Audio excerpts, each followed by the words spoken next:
Hello, everyone, and welcome to the podcast Young Black Suburban. I'm your host, Kaitlin Files. I'm a young, white, female-identifying lawyer who lives in Bucks County, Pennsylvania, outside of Philly.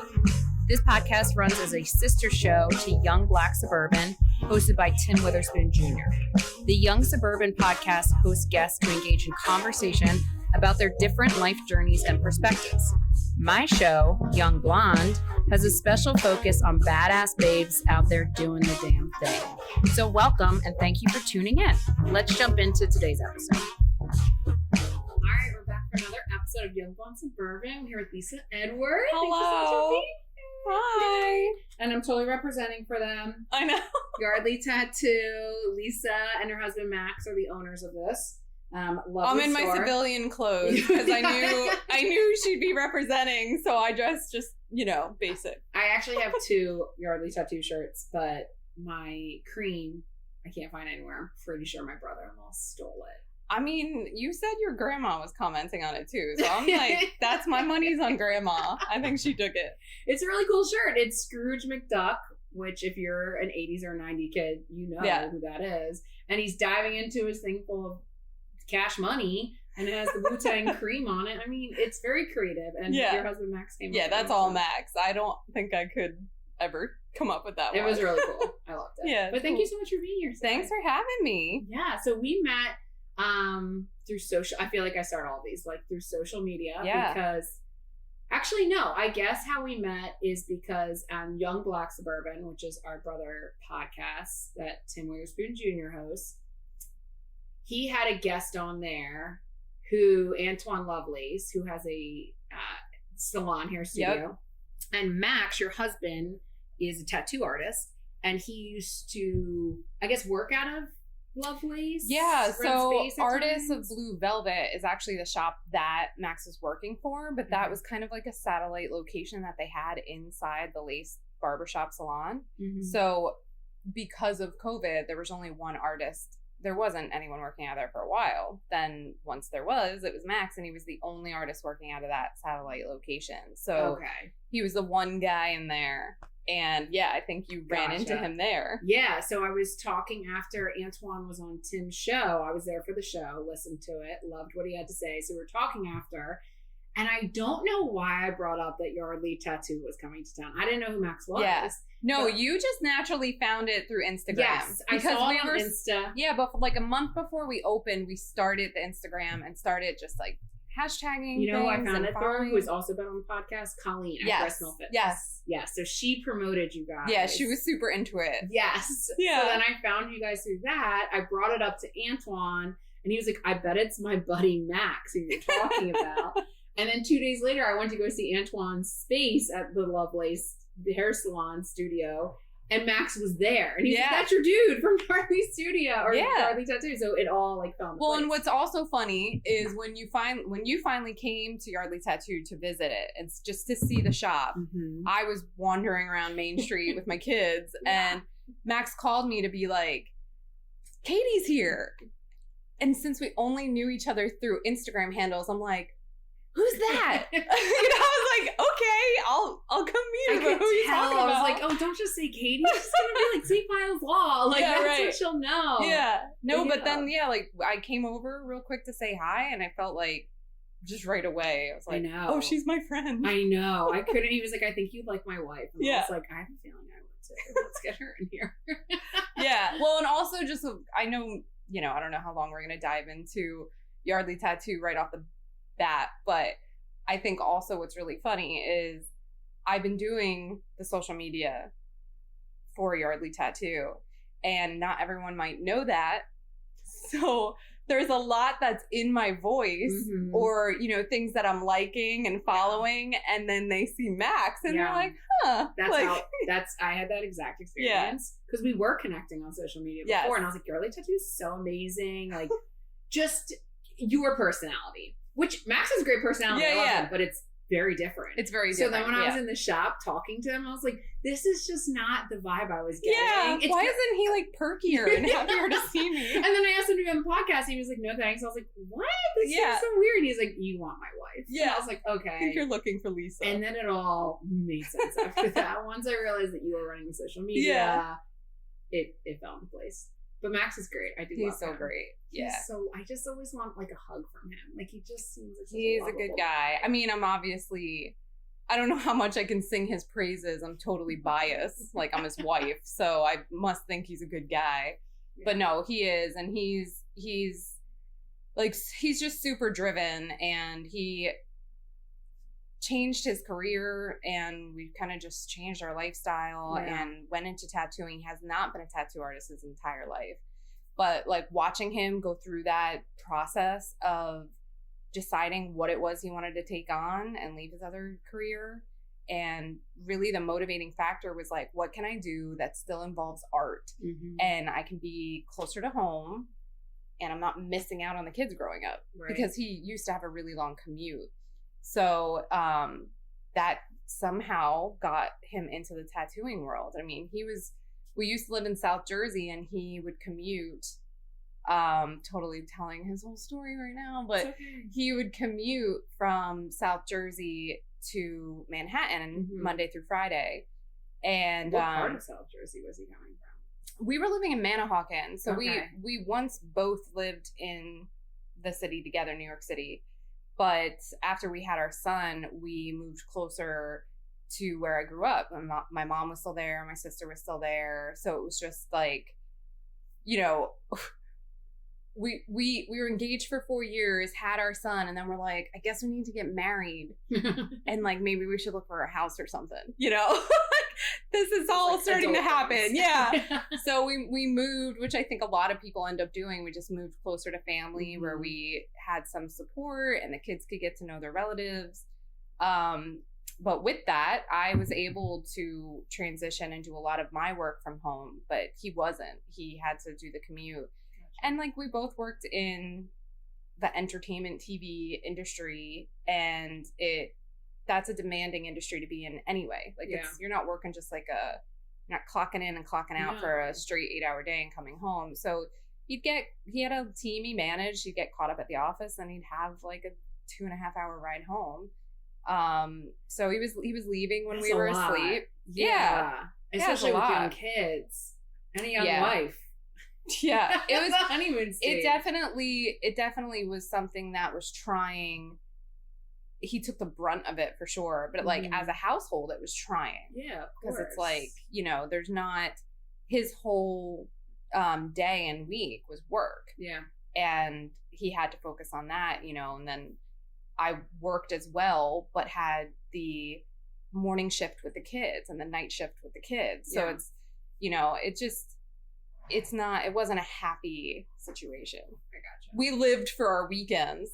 You know, and then on the weekends, because I did a lot of my work remotely, and I'm talking before the pandemic, I did a lot of my work remotely, but we lived for our weekends. Then on the weekend, I'm like, where are we going to go? And he's like, I'm not leaving my couch. Yeah, like I haven't seen my house all week. Like I want to be here. Yeah. So yeah, we definitely have a way better work-life balance now. Okay. Which is funny because we now have our own business, and yet we have a better work-life balance. So honestly, I've heard that, and like, you're not the first person to be on the podcast to say that, like, you almost had to create your own business to get a better working life, to also raise a family and be around at the same time. And it's not just women who go through it; it's obviously men too. I mean, Max had to go through it. Yeah. Yep. So I do want to get into talking about your move to Yardley, but I want to save that for the second half because I want to focus on you first. Okay. Because I didn't realize how cool you were until Max posted something one day, and it was an Emmy. He was like, my super cool wife. And I think I clicked back on the story 6 times, and I was like, am I reading this right? Like, Lisa is an Emmy Award winner? Correct. So, it's so awkward. So, okay. Yes, I am. And he wanted to take one to the tattoo shop. Because he's proud. He's a proud hubby. And awesome. I love that. But it's also really awkward because even like the one day I'm trying to call the guy who's installing our sign, and, you know, he's calling thinking maybe he's going to get Max, but he gets me. And then, you know, there's this moment of quietness on the call, and he was like, so, are you the Emmy winner?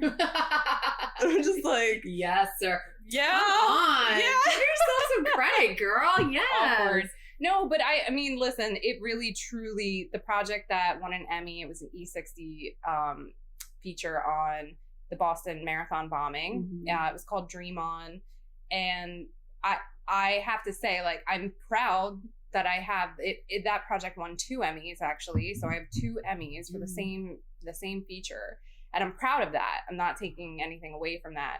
But it's a big team effort. I didn't conceptualize that feature. You know, the team at ESPN, obviously, they have a big team of producers that work on that show, and also the DP at my company that I work for. So it is not like my Emmy. It's such a big team. You're part of the team. Yes, I mean, I love when you see the actual, I mean, you get the actresses and whatnot that get up, yeah. but the actual teams that get up there and put blood, sweat, and tears in and never really get the full credit they're due. It's awesome.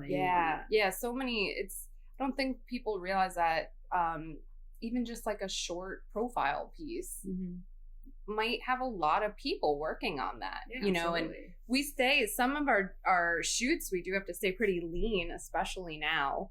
But still there's a lot going on behind the scenes to put things together, even just from like booking the talent that's going to be on, or permits. What's your actual role? What do you do? Like, what's your job title? So production manager is my job title. So I'll do anything from coordinating, production management, producing, line producing. I work for a small privately owned company. They're called hsc.tv. That is also their URL. Convenient.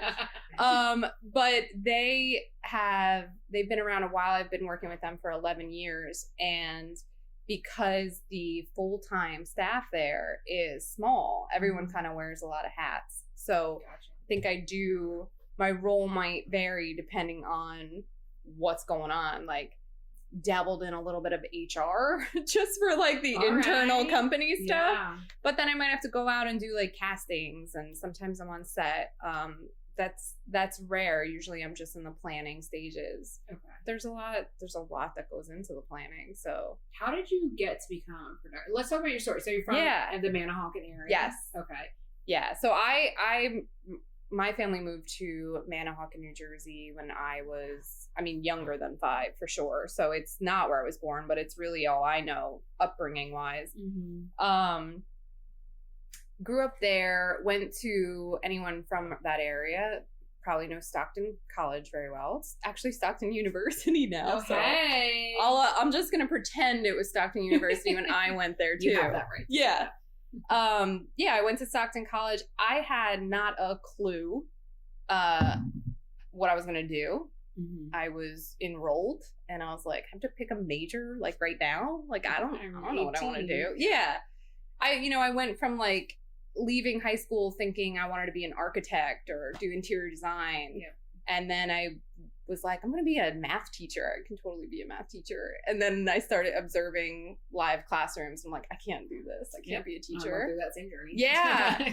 Even just like the educational psychology courses, I'm like, I am not ready to like mess some kids up. Like, it's a lot. Yeah. It's a lot. So I just did communications. I picked that as my major. I minored in Spanish, which I totally ruined that. I lost so much of my abilities there. I sound like a 3-year-old speaking Spanish now. But I gravitated towards the courses that they had specifically on TV and video production.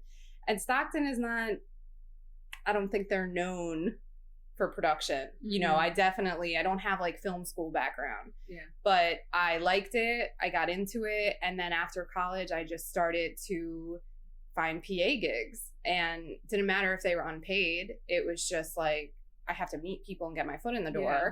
So while like, and when you say PA, production assistant. Yeah.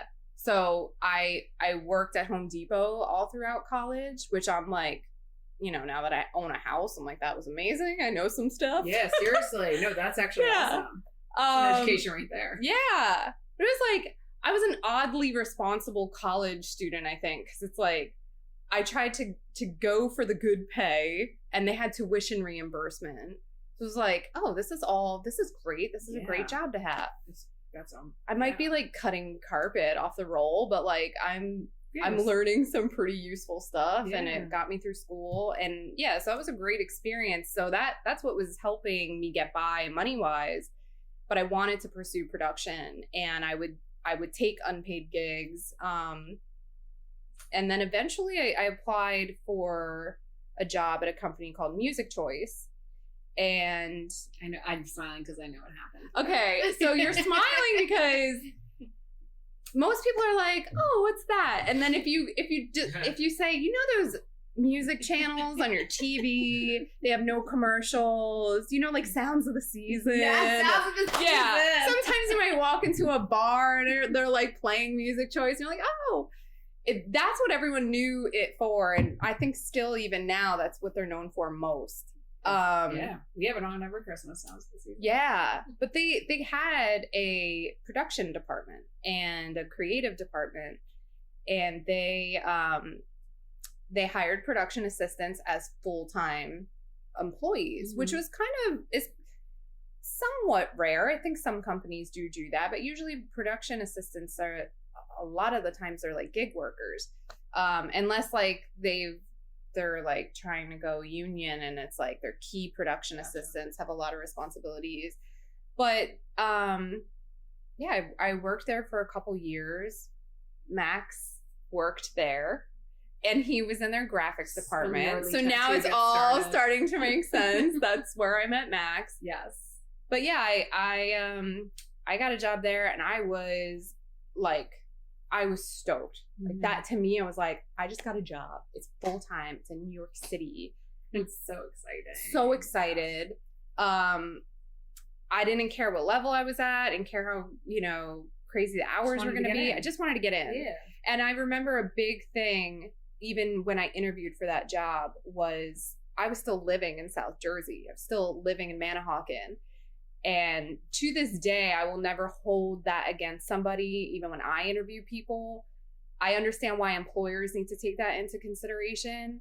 But I just was like, don't let that stand in the way. I will be here. Yeah, I will be here every day. I will be on time. Where I live is not going to be an issue.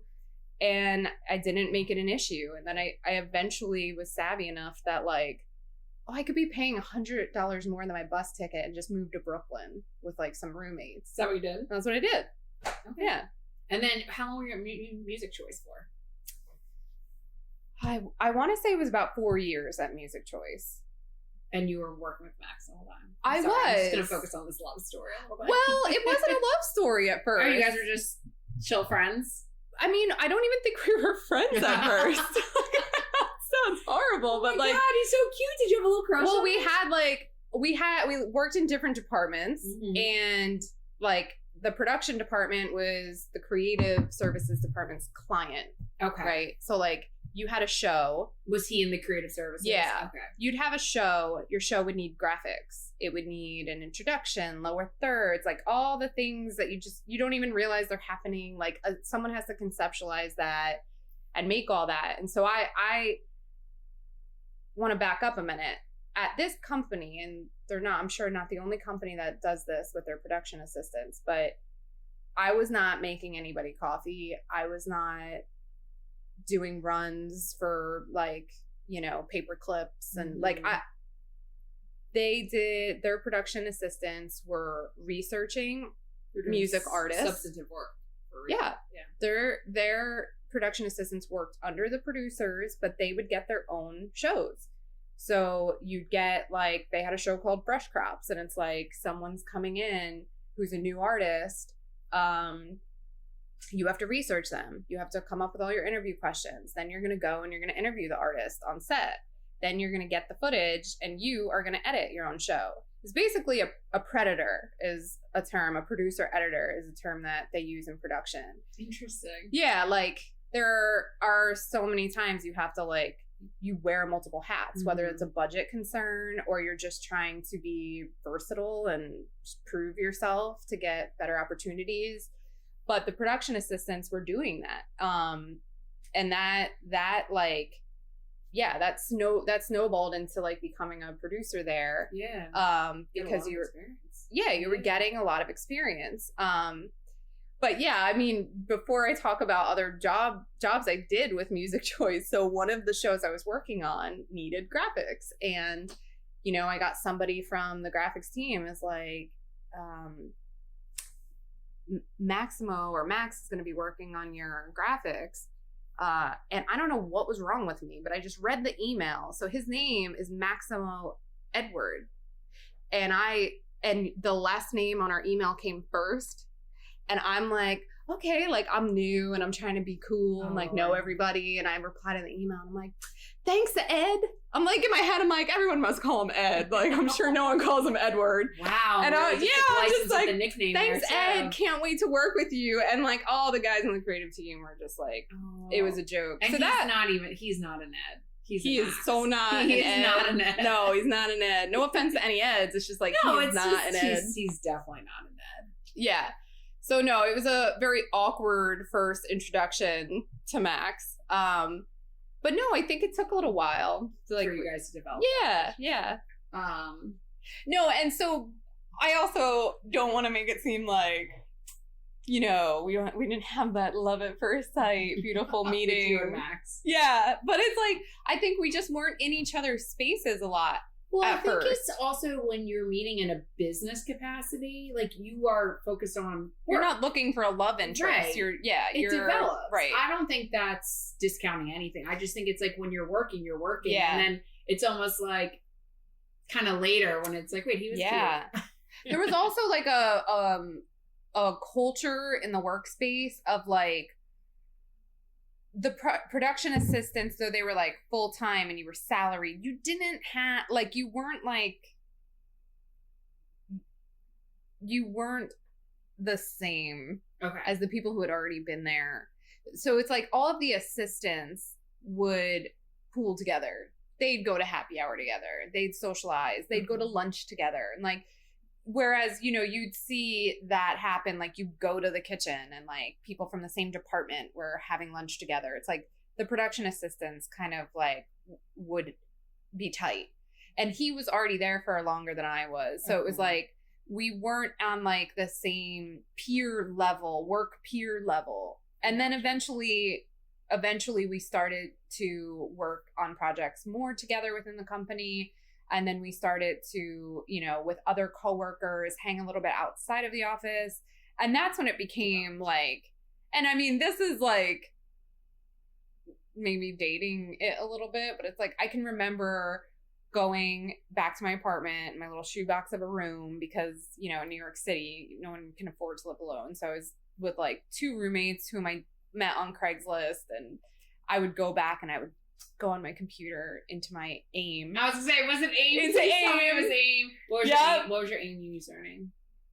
Little Lee. Oh my gosh. Like LITL, like not, yeah. Super annoying. Max's?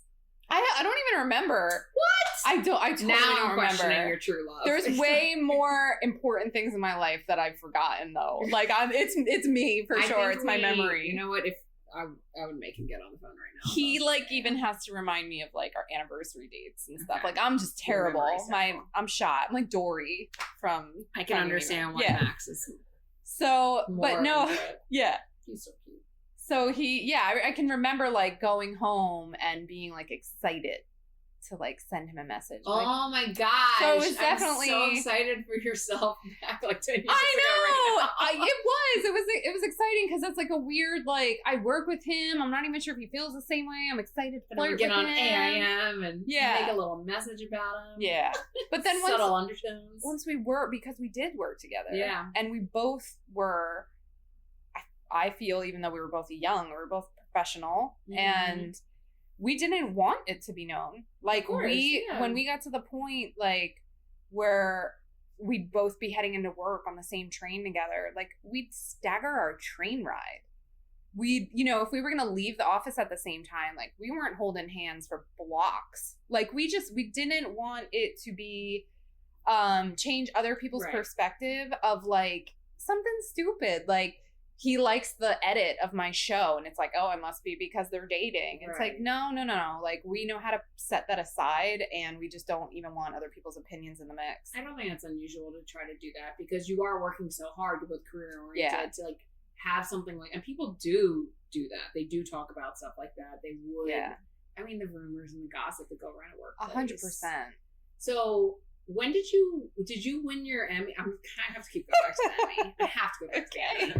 I mean, I have an Emmy winner in my chair. Did you win that at Music Choice? No. Okay. No, so I worked there. Right, you were at ESPN. Yeah, I worked at Music Choice. So all the jobs that were at Music Choice were original to them. Okay.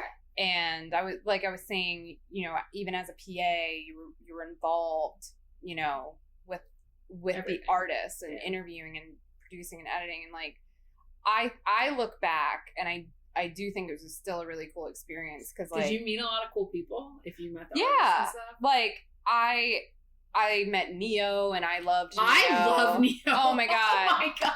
I can't believe you just said Neo. He's like one of my favorites. So underrated. I think so. Oh my, every song I hear of his, I'm just like, this is beautiful. Yeah. And he's like he wasn't just a singer, like he does the behind he the acted, scenes. wasn't he? But it wasn't he? No, but like he produces as well. Oh, does music. he? Yeah, oh yeah. Team Neo. Yeah, I love Neo. And he was just like, you know, anyone who's a public figure or an actor or a singer or whatever, like they're people. So they can be dicks. Yeah. Or they can be really nice. And he was someone who like, I remember him specifically because he was really cool. Oh, phew. Yeah. He was just like, he was nice to Neo. People that were in the room. Okay. Like I have a picture with him and he's like hugging me like I'm like, you know, his niece or something. Like the embrace is so tight and I'm beat red like, oh my god. I think I might take a hug from Neo over an Emmy. I'm not gonna lie. I love Neo. It's pretty nice. And a documented hug. Like I can look at that picture. I'm so jealous. No, but yeah, that was cool. There was a project that we had to go on the road with Taylor Swift. So we were like following her, going to her concert. That was a really cool experience. Like one of the things that we had to shoot was like her coming up, like her entrance to the first like song in her concert. She like got lifted up. And so we were like, my cameraman was like a big dude, and like me and him are backstage, and he's just like, you know, in this little like vestibule thing that they're gonna like shoot her up stage for, and I had to back off, but it's just like being a part of that moment. That was pretty cool, and I was so young. Yeah, and I mean T Swift, she's huge. I'm neutral about Taylor Swift, but I know she's got some intense. She's got stardom, and she is a star. Yeah, like a legit star. But yeah, I think like I'm glad I got that experience because I do think at the end of the day, I transitioned more into behind the scenes, like pre-production, administration type work. That's still hugely important. But I'm not on set as much anymore. But like it's like I feel like okay, but I still got to. Way? I mean, now that I have kids, yeah, it's a lot easier. Who, by the way, are upstairs right now being lovely and quiet, but I'm just waiting for like either a huge boom or something. One of them come tumbling down the stairs right now in the middle of this podcast. I can hear feet. I hear them running now that you said that. Oh my god, right on cue. I'm just gonna let everyone know in case it happens. No, but I'm rambling because this is totally weird and I'm never on this side of things, so I don't know what I'm saying. You're not rambling. But no, you were asking about the project that won. So someone I used to work with at Music Choice who had left and who had moved on. It's so funny because he's still a very good friend. Him and Max are super tight. He ended up going back and working at Music Choice again with Max after I had left. But he was working for another production company and was leaving and recommended me to them. At the time, Music Choice had been exploring things that I wasn't super into. I have this really bad like habit of, even if I don't like something, like I'm gonna do it well. It's just like, it's an OCD thing. It's a work ethic thing. I don't think it's a bad habit. I think that just shows your determination of work ethic. Well, the thing that's bad about it, I'm proud of it. But the thing then that was bad about it is that like I didn't like the transition that my position was taking at Music Choice at the time. Okay. But I was doing it well, and so I was never going to get out of it. So I loved my boss at the time, super awesome, and I could tell him anything and be honest and blunt and say like, I'm not loving these projects I'm on. It's not really what I'm looking to do. Yeah. But it was almost like it didn't really matter. It's the direction the company wanted to go in at that time. So it is what it is. Be thankful you're employed and, you know, all of that. Like, so it became obvious that it was like, all right, if I'm not going to get to improve on the skills I want to improve on, I need to at least consider some other things. Yeah. And I wouldn't even say I was really putting myself out there for other jobs and applying, but I got recommended for this other job. And I went to HSC to interview. And oh my God, the day I interviewed, Max and I were living in Harlem, and I was walking to the subway, and I never go to work like dressed up. Music Choice was a very casual place. My job now is super casual, but it was my day I was going to interview, right? So I had like my like pantsuit or whatever on. Yeah. Yeah. And I'm walking to the subway, talking to my mom, probably about the interview that I had that day. And I get like a blow to the head, and I'm so confused. And my first thought is like who was fucking with me, right? Like I'm hoping I'm gonna turn around and like see a friend and be like, what the hell did you hit me for? Didn't even dawn on me. My phone's gone. Somebody, like a young kid, like hit me in one fell swoop, like hit me, took the phone and booked it. And I feel like the day of my interview, and I feel like I felt like I was like, you know, in like a cartoon, and there's like a little angel of the character looking down at the body. That's what I felt like. I was looking at myself, and this was happening. And I feel like my only response was, "Are you kidding me?" Well, what else? I guess chase him, but you're no. Yeah, he was off. I was so disoriented. What did you I went to like I was like ratting him out. Like I went to the little bodega, and like Max's phone number is the only phone number. Like think about that. Whose phone numbers do you know by heart? I still know like my parents' old home phone, which is useless at this point. Right. That's a great point. Yeah. I know my mom's landline that doesn't even exist anymore. No, yeah. I don't know what to connect me to at this point. So I went. And like the pizza shop down the road. From right. I mean, that's pretty crucial. For some takeout. Yeah. I went into the bodega. I called Max. I'm like, you have to call my mom. Like, I was on the phone with my mom. Yeah. I don't know what she heard. You have to let her know I'm okay. And then went on to your interview.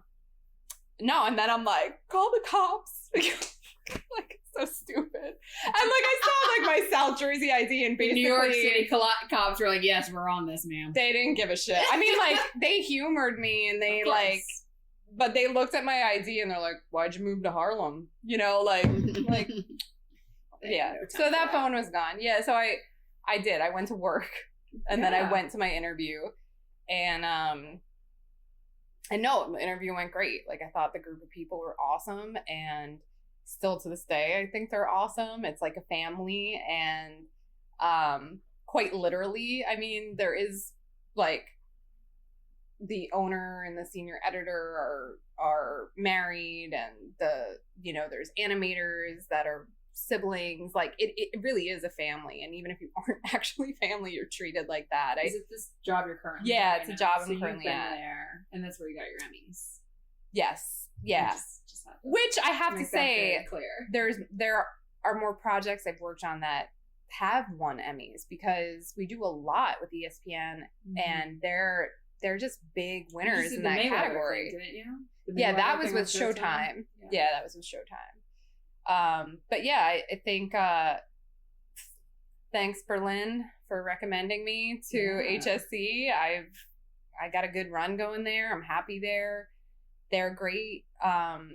And yeah, we still get to do like pretty cool projects. And you've been, because this is going to transition perfectly where I want to go, but you've been able to work remotely. Yeah. For the most 100%. So, 7 years ago, my son was born, and that's one of my whole, like, what are we doing with our lives? Are we going to get married? And yeah. So when we decided we were going to look for a place to try to buy a house. Mm-hmm.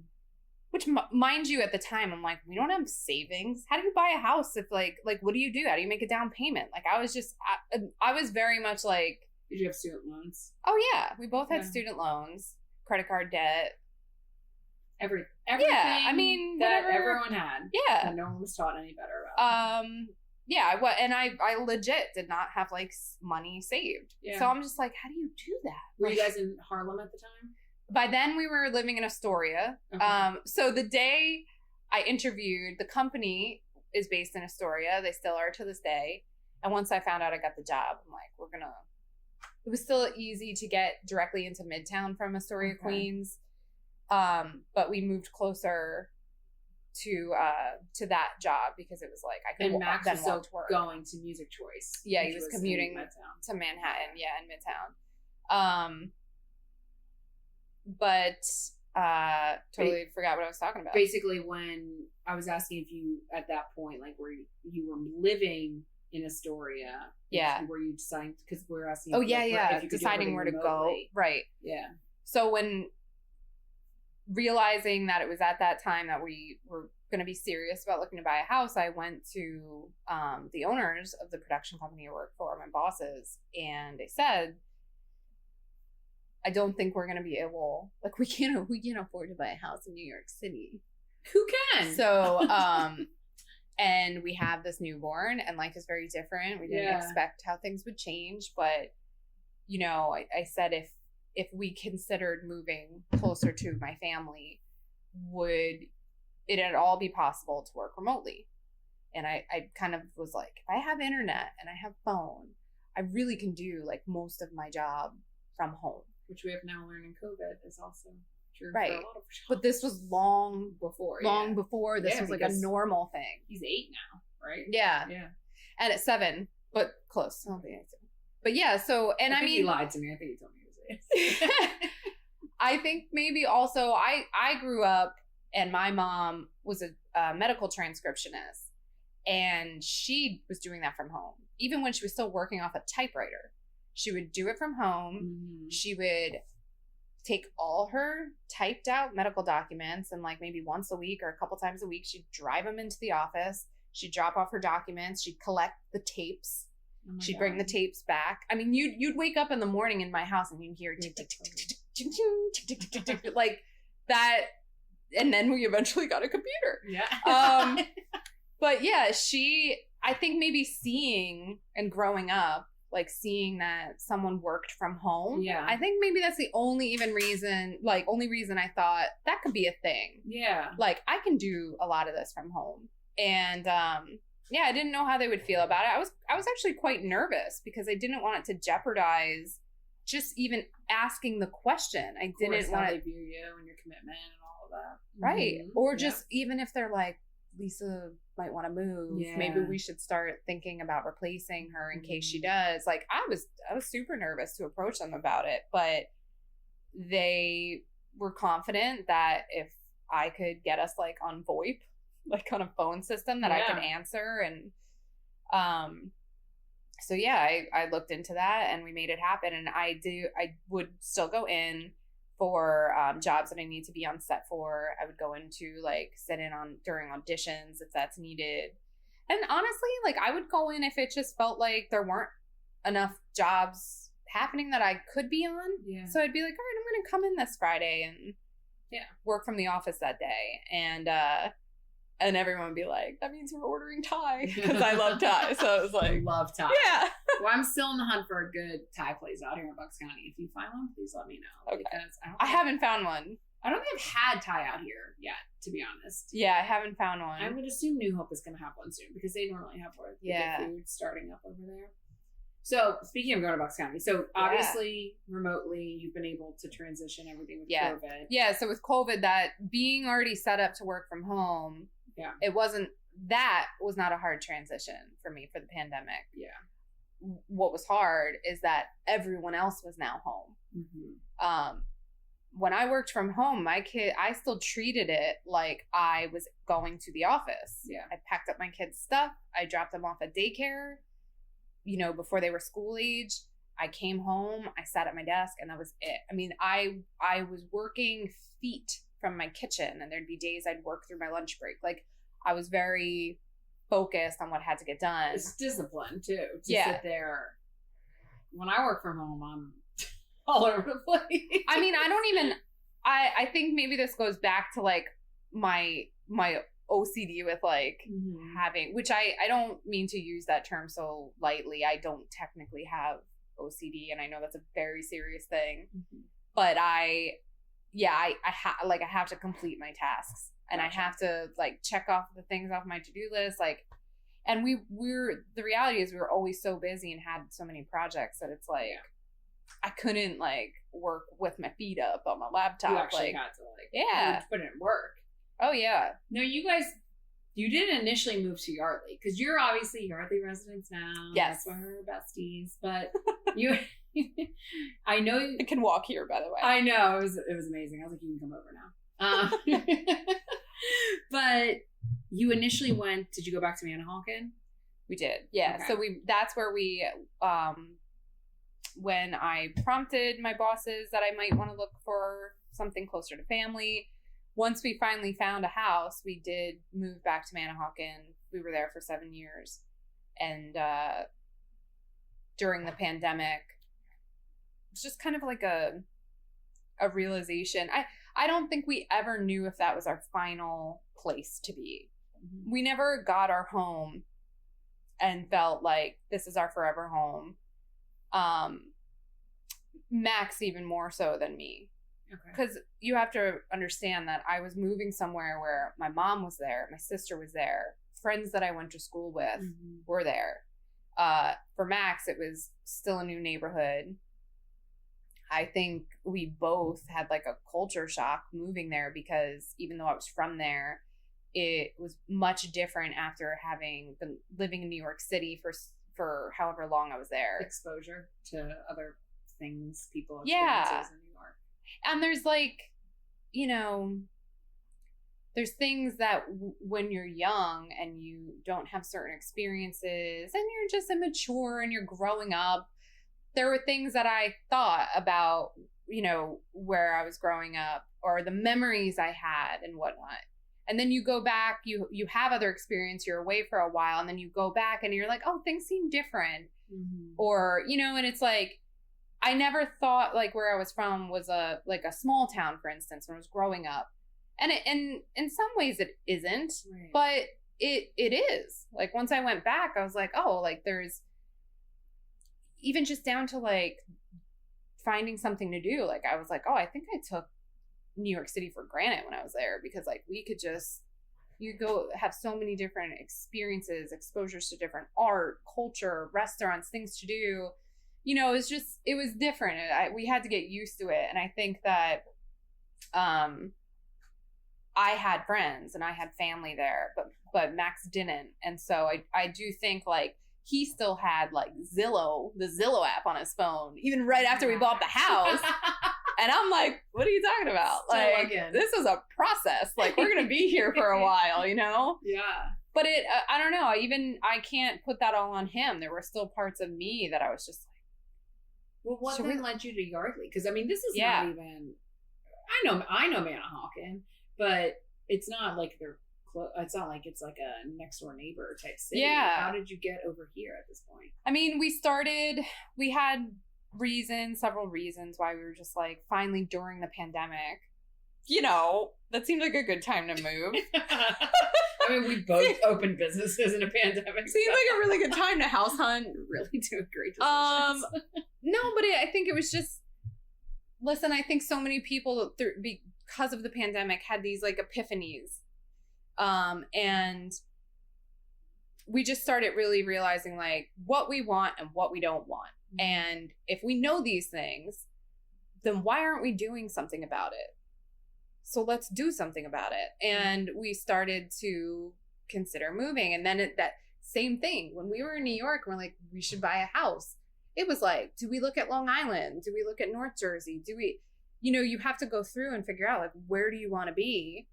Yeah. And we ended up going with a place I knew and where our family was. And that made a lot of sense. Mm-hmm. And I think the hardest part about moving to Yardley, or just the thought of moving anywhere, was that like my mom could walk to our house. Yeah.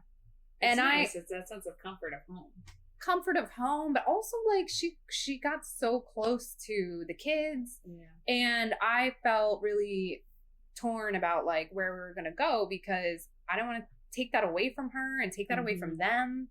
And me too, of course. Like I'd love to be close to my mom, but it feels different because it's like the kids are young and they change so fast. And like, listen, Mom, if you're listening, let's be honest. I know you're coming over to see them, and that's okay. So it was a couple of things. It's like, well, we know we want to move. We don't want to go terribly far. Mm-hmm. So it is like an hour. It's like about an hour now if we want to go visit my mom. But that's doable. And we've seen her actually several times since we've moved here. Mm-hmm. We also couldn't be terribly far from New York City. It's like, yeah, I'm 100% remote during the pandemic, but that's not going to be forever. And I'm going to have to go back for certain shoots and to go to the office for things. Like next week, I'm going to be spending 3 days in the city just because we have like film premieres and stuff. It's not a bad commute to New York from here. From Bucks. No, and from Yardley. Yeah, and I you can get the train. Yeah, you can great train. Right across the river. But I even just recently drove it because our office is based in Queens. 80 minutes? It's not that bad. Yeah. So that was a factor, and then school district, right? Like we have little kids, and if this is now our forever home and place we want to be. What does it look like elementary through high school? Yeah. Are we in a good district? Budget? What can we afford? And then like demographics and, ideology. That was really important to us. Well, you're from a mixed race family. Yeah. Well, I have a mixed race family. Yes. I meant like your current. Yes. I made one. For people who I created it. So for people who were not actually seeing on the video, you are a white woman. Yes. Max is not white. No, he's Panamanian.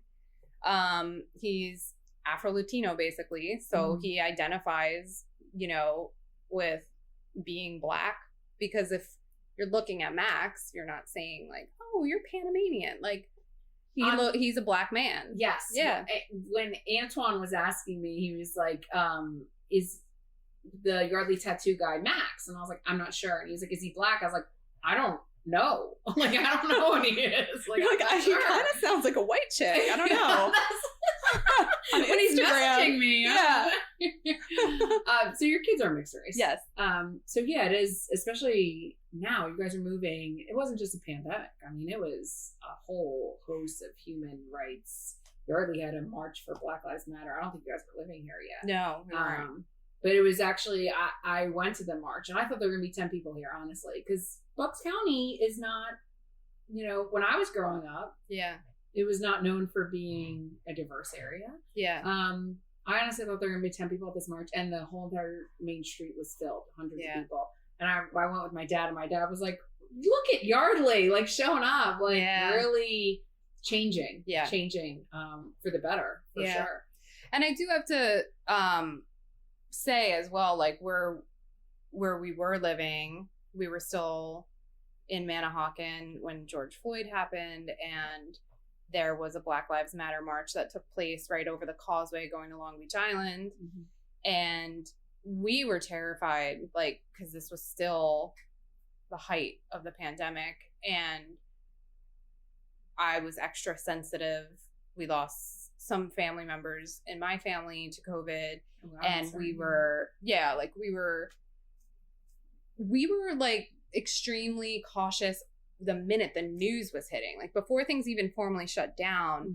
Max like Max went to Walmart and was just like, I'm going to just get stuff. And it's like, oh my Max God. and I were on the same level. No, I was like, but you probably bought more sensible items. I got wine. All right. Well, but that's still pretty, I wasn't the toilet paper person. No, he cracked me up when he came home and like some of the stuff he bought, like this, like the, you know, sugary cereals and stuff. I'm like, oh, babe, thanks. Yeah, I got like ramen. Yeah. And wine. Yeah. No, but we were on the cautious side from the beginning. But when the march was happening, it was like, yeah, I don't really want to go out and be around people with the kids and us and, you know, not to like put him out there, but like Max has asthma. Like we're always concerned, like, oh my God, what if he caught it? Like, how would he handle it? It was just so much to think about. But I was like, you know what? Like, I can't believe this is happening here. Yeah.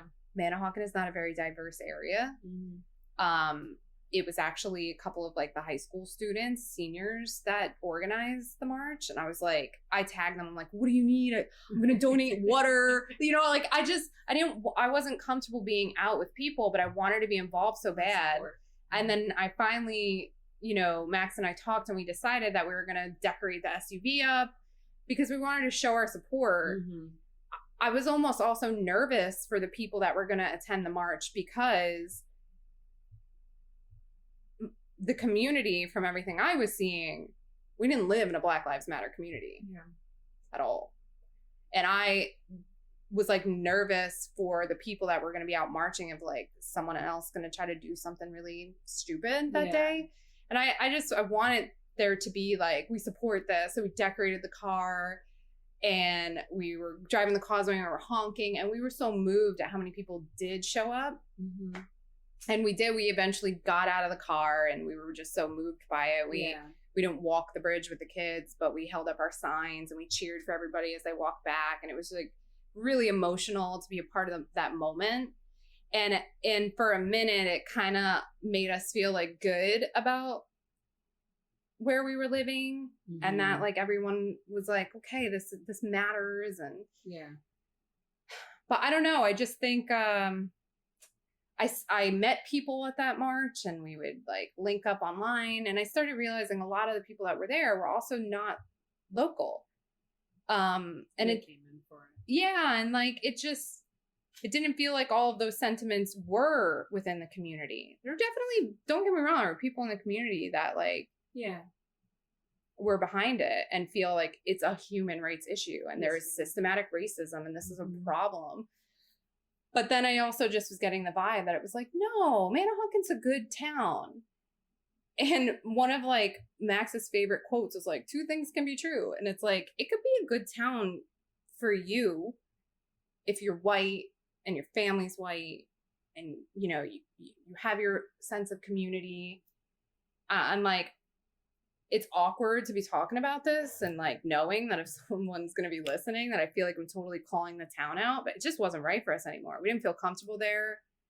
I mean, he's not going to talk about this, but it's like, you know, my husband used to work late and commute and we bought our house because it was right in front of a park and he wanted to exercise like most people do when they get home from work. And it's like someone called the cops on him for like jogging behind our house. And it's like, I don't know that enough white people understand how terrifying that is to be like a Black man out jogging in your hoodie. It's getting dark out and a cop's rolling up. Yeah.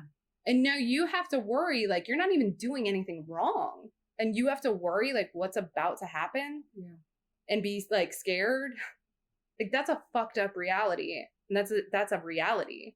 That's when you're like, I don't know how I would feel if someone were listening from this town, but it's like, it's the reality of the situation. Like that happened to him. And like, but this is the thing. And I'm going to put it out there. Like I was this person too. And I think it's like, call it ignorance or like being naive. But like, there's this like, maybe if you're a good person at your core, you feel that other people are good too, right? Mm-hmm. So you give everyone a benefit of the doubt. And if you're not having those experiences, you can't fully understand what it's like to be Black and encounter those situations, then you're sitting there and you're spinning your wheels of like, well, but what time was it? But was it a curfew thing? Or maybe they thought he did. You find all of these reasons to reason it, to have it add up and make sense. And it's like, that was frustrating. Yeah. It was frustrating to feel like, no, like, why don't you think this is as big of a deal? Well, that's what you always see on the news and stuff too. Like, you see that a black man was murdered by a white cop. We're watching it. And the next thing that happened is you're pulling up George Floyd's track record. Why are we looking at that? Why are we looking at that? I mean, it is just trying to reason away the horrible things that are happening to black people. And I can't imagine, because you're actually living in a family where you have mixed race children. Yeah. And you have to find a town where you feel comfortable in, which is, it seems insane. Well, I think and listen, like, we love Yardley Borough. We haven't been here long, but we fell in love with Yardley Borough. We chose Yardley Borough. Yardley Borough is not like a huge melting pot. Not at all. It's not like just getting started. It's just barely. It's not like we moved somewhere where it's like the polar opposite in terms of like just diversity among the community. Right. However, from where we came from, the school district is more diverse. Mm-hmm. And there's just a different ideology, and it feels like there's just a different tone here. That's a big it's thing. Definitely more inclusive. I mean, you guys were part of the Pride.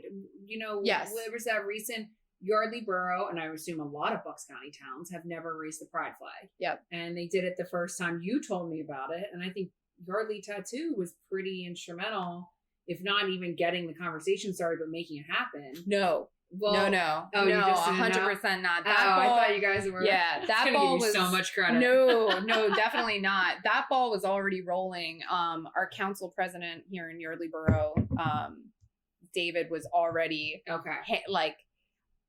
Yardley Tattoo wanted to do something for Pride Month, which you guys have. Yeah, by the way, you crushed it. Yeah, I got nervous in the beginning that it wasn't moving enough. Shirt. Yes. How much money have you guys raised so far? So I know that this is going to air later, but for the month of June, Max designed the shirt, and we wanted to find an organization that we could donate the net proceeds to. Right. So I was trying to research online of okay, well, who's involved in the LGBTQ community here in Bucks, because we're still new and we don't know everything in the area. And there's not a big outspoken support for it. It's not like you're going to see it anywhere. Yeah. You have to research to find it. So I did see that our council president was present in 2020 when they raised the Pride flag for the first time in Doylestown, Pennsylvania. Mm-hmm. And I was like, well, he's one of my councilmen. Let me call my own council member and see if I can explain to them what we want to do. And he gave me some options, and one of the recommendations was the Rainbow Room in Doylestown. And to us, that's still Bucks County, so it was still hitting on a local, the center of Bucks County, still hitting on a local level. And I talked to the director of the Rainbow Room, Marlene. She was amazing. Told her what we want to do, and she was just like, "This is so awesome that you want to do it." For most organizations, when you're working your nonprofit, you got to put yourself out there and say, what can we, hey, are you looking to contribute? Can you donate time, money, whatever it is? Constantly looking for donors. So I think there was a sense of joy that someone's just I want to donate money to you. How can we make this work? So Max designed the t-shirt. And for the whole month of June, all of the net proceeds from the t-shirt sales, it's so beautiful too, are going to the Rainbow Room. And the Rainbow Room is it's a youth center, and they do free programs and educational programs, and it's not solely on LGBTQ issues. It's on all issues, but it's a safe place where support system for kids, basically. For LGBTQ youth and allies to commune, to have discussions, And they also do a prom every year, which is pretty awesome. So, and it's for the LGBTQ youth in Bucks County that, whatever the case may be, I mean, I don't know what every school's guidelines are, but whether it's just a comfort and safety issue that they can't go to their own prom, whether it's like who their date can be, which is so unfortunate. That I went to a Catholic high school around here, and I know when I was there, so back in when did I graduate? 2006. Girls were not allowed to bring girls because I remember someone from my class requested it, and they specifically denied her. Yeah. So I think it has changed. Hopefully, it's definitely changed. But back when I was growing up, if you didn't bring a boy, you weren't allowed to go. Yeah. I don't even think we were allowed to go stag. Yeah. Like, you had to bring a boy.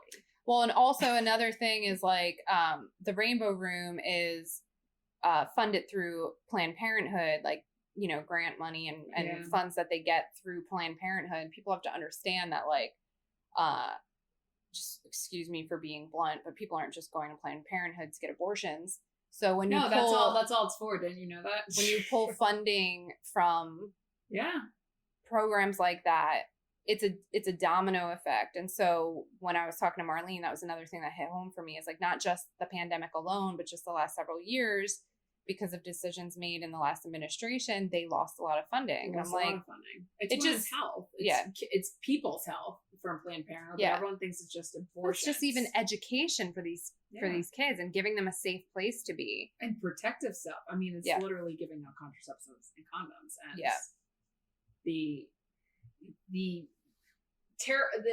like misinformation about Planned Parenthood is horrible. And I saw that.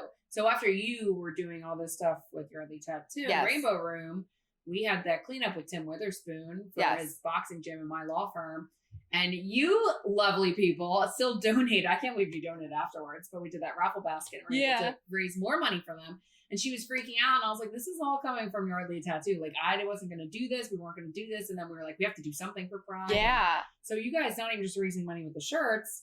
You really are attributed to also the raffle, because we weren't going to do it until you guys were doing it. So that's awesome. Oh, we inspired you. You did. Yardley Tattoo. I love it. Let's give some Yardley Tattoo love. So you guys are open on the main street in Yardley. Yeah. Max. Oh, and real quick, I'm sorry. The promotion will be done. So right now I don't have the final tally, but we did get over $1,000 in net proceeds for the Rainbow Room. Amazing. Yeah. That's amazing. Yeah. And like something like that, it's hard to raise $1,000. It's very hard. I just went through this for Family Services as the homeless shelter in Bucks County, and it was hard. Like, it's really hard. It's also hard to run a promotion for a month. Oh, like, girl, you know, it's like people aren't interested anymore. They start to just scroll past. Start to check out. And you'd be like, how many people like have more money to give and don't? You're shocked how actually people are not as generous as you expect them to be. But that aside. Yardley Tattoo. Yeah. Main Street at Yardley. Yeah. You guys just opened up 4 months ago? Yeah, so we became Yardley Borough residents in February of 2021, and we opened the shop on May of 2021. Because I was going to say, I went on a run when I went to meet you guys, so it was definitely warm outside. Yes. So you guys are out there totally booked at this point, from what I understand. Totally booked. Max is a beautiful artist. Yeah, he got into the appointment only thing during the pandemic, and then it just seemed like a good fit.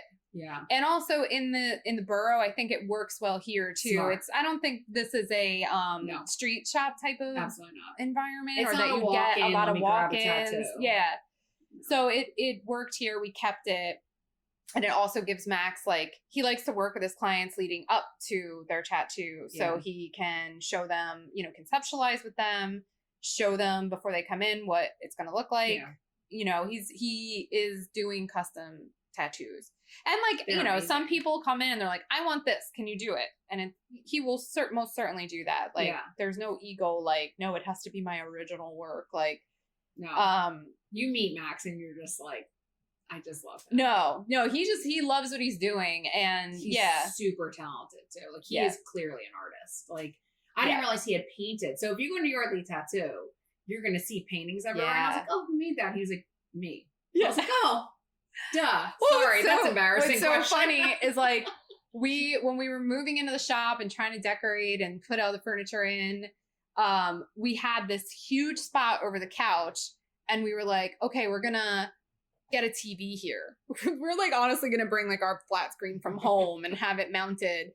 And I messed up. It was a blessing in disguise. I messed up the date for like when the people were coming to install the TV, like to mount it. If it were in our house, we'd do it. But in a business, like can't have that TV like falling on a customer's.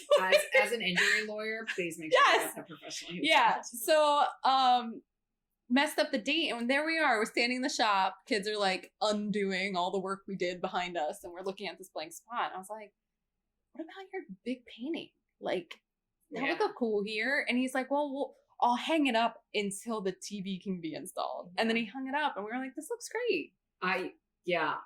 And the vibe is better with just no TV. Like I feel like TV reminds me of like a doctor's office, stuff like that. Like I loved it. Like I just sat down there and was just chilling with another customer who I did not know. But like it was cool because you almost are forced to talk to the people you're sitting there with. And like he's probably got some cool people that walk in there. And like it was me, Max, and this guy, and I was like, this is awesome. Like it was cool. It's like a comfortable shop. It is. Yeah. It's like I could have sat there all day. It was cool. And it's also nice, like I brought this up.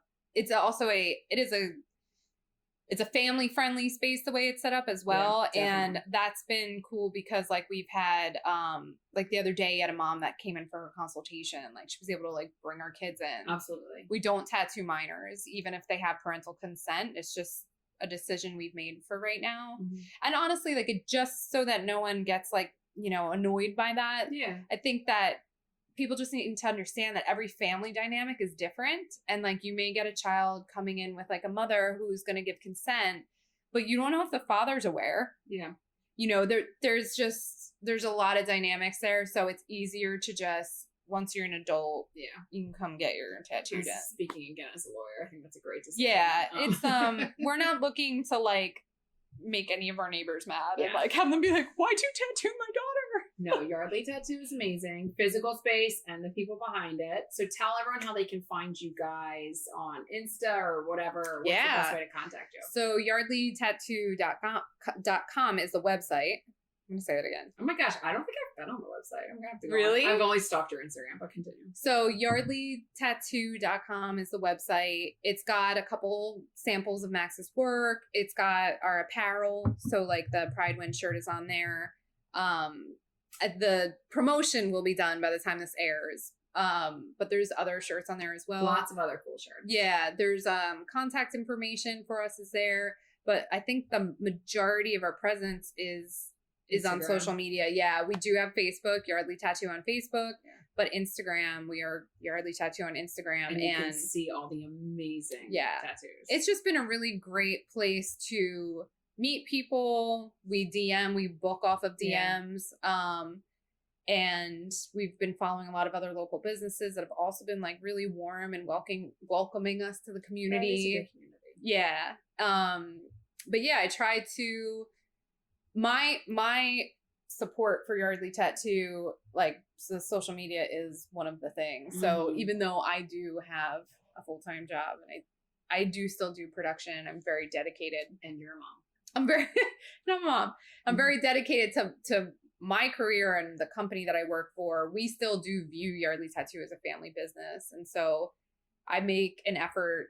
Max is in sessions all day. So I make an effort in the evenings and the morning to at least get one new piece out on the Instagram a day. You do so a that great people job. Can see it. I'm all over it. I'm liking everything. I'm learning. I mean, when Max was like, "You want to help with the Instagram?" I'm like, "Yeah." And it's I'm like, a lot. It's how do you do this story thing? Like, I was, total old person trying to get like into social media. You're doing a good job. Yeah, it's fun. So when you're interacting, guys, it's Lisa that you're talking to. I will flat out like reply to someone and be like, parentheses, "This is Lisa." You can tell by like the 13 exclamation points. Yes. If there's emojis, then it's probably me. But yeah, once it's like I want to talk about the art or the healing or whatever, we switch off, and we have our own method of like knowing when he's going to jump in and reply to someone versus me. But yeah, it's working. He's busy. I mean, to be quite honest with you, I'll just put it out there now. We are going to be looking for another artist to come in the shop. Expanding. Yeah, we need to expand. Like we don't want to alienate anyone that maybe can't wait until Max's next booking. And yeah, I mean, there's I'm sure amazing artists out there, and they just need a shop to work from. Yeah. So we would love to like have somebody come in. We'll be reviewing portfolios soon, I think, so that we can expand. And I mean, honestly, we opened the shop with a whole second station ready. So we always knew there was the potential to do it. And I think we're going to do it. Listeners, you've heard it. If you need a job as a tattoo artist, hit up Your Earthly Tattoo. If you need a tattoo, hit up Your Earthly Tattoo. Or if you just want to talk to Lisa, because she's awesome, hit up Your Earthly Tattoo. But thank you so much for being on the show today. Thank really you for having me. Oh my gosh, it was amazing. It's so weird. I know you're so on this side of weird. the camera. You're Yeah. amazing. We're going to have you back. Maybe Okay. with Max next time. Oh yeah, a chance. You got to work.